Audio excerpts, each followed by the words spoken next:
Effective monitoring is essential for ensuring accountability when laws and policies cause, continue, or worsen deprivations of economic, social, and cultural rights. In this manual, we will explore how to gather information through monitoring to better judge whether the priorities and trade-offs of particular policies are in line with human rights standards. This is Anne, an officer with a national human rights institution. She will accompany us through the manual as we explore step by step the tools and techniques that can be used to investigate deprivations of economic, social, and cultural rights. Anne is about to begin a new monitoring project on the right to health, which is a priority issue for her institution. Many of the civil society groups she consults in her initial research express concern that Indigenous women are dying during pregnancy and childbirth. So she decides to focus specifically on this issue. As we follow her, we'll be introduced to tools and techniques that can be used to analyze government policies and uncover the ways they might lead to deprivations of the right to maternal health.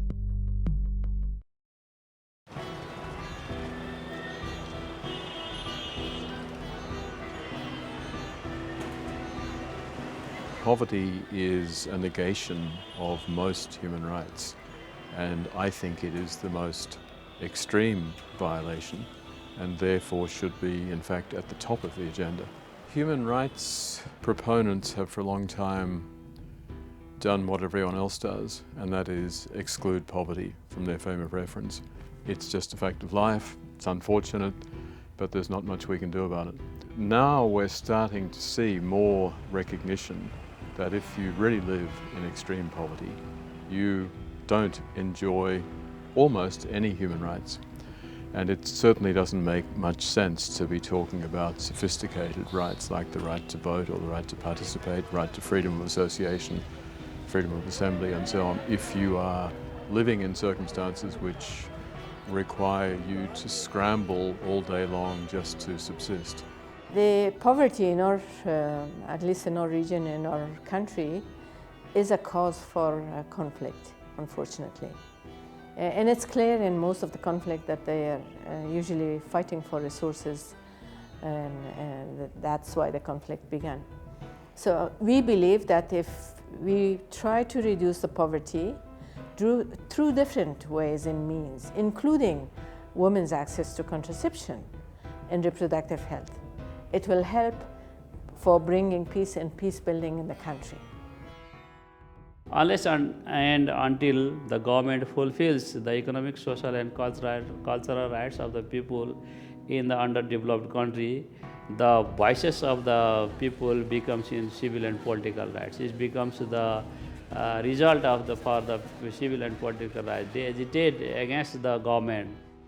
Economic and social rights are the most fundamental human rights, like education, health, safe drinking water, employment rights, and so many basic rights are included in economic, social, and cultural rights.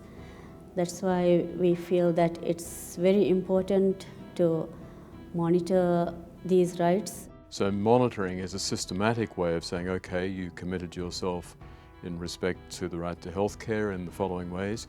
Let's see what the results are and do it in as scientific a manner as possible. We define monitoring as collection of information, verification, and using the information to address human rights problems.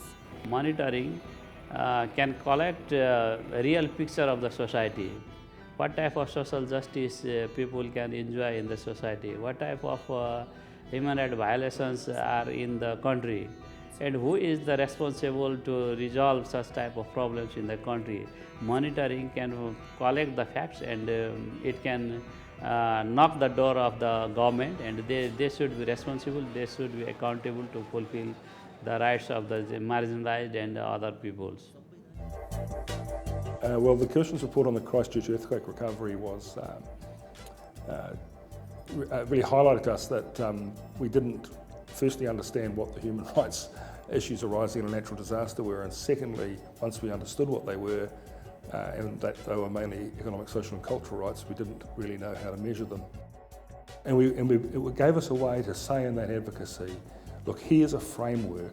This all makes sense. We need to think about all these things, not just how many houses are we going to build or, you know, who's right and who's wrong. At the moment, the economic and social rights cover a vast area, including business and human rights, and we have had complaints on the role of business impacting on environment and impacting on the people.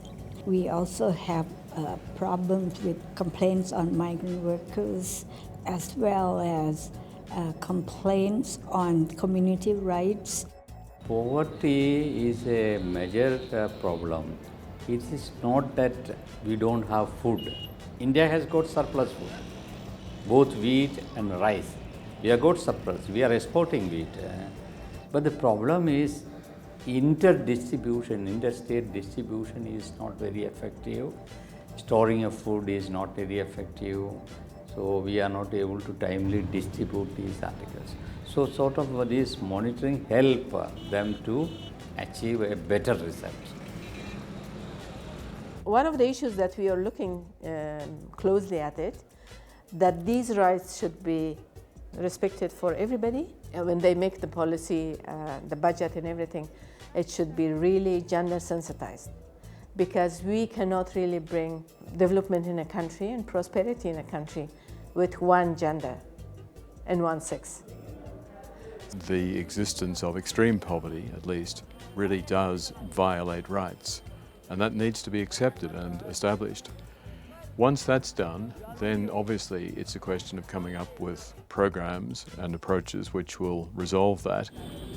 20 years ago, there were relatively few strong ideas out there, relatively little experience in the human rights world. Today, that's not the case. There are many techniques that are well known for tackling poverty from a human rights perspective.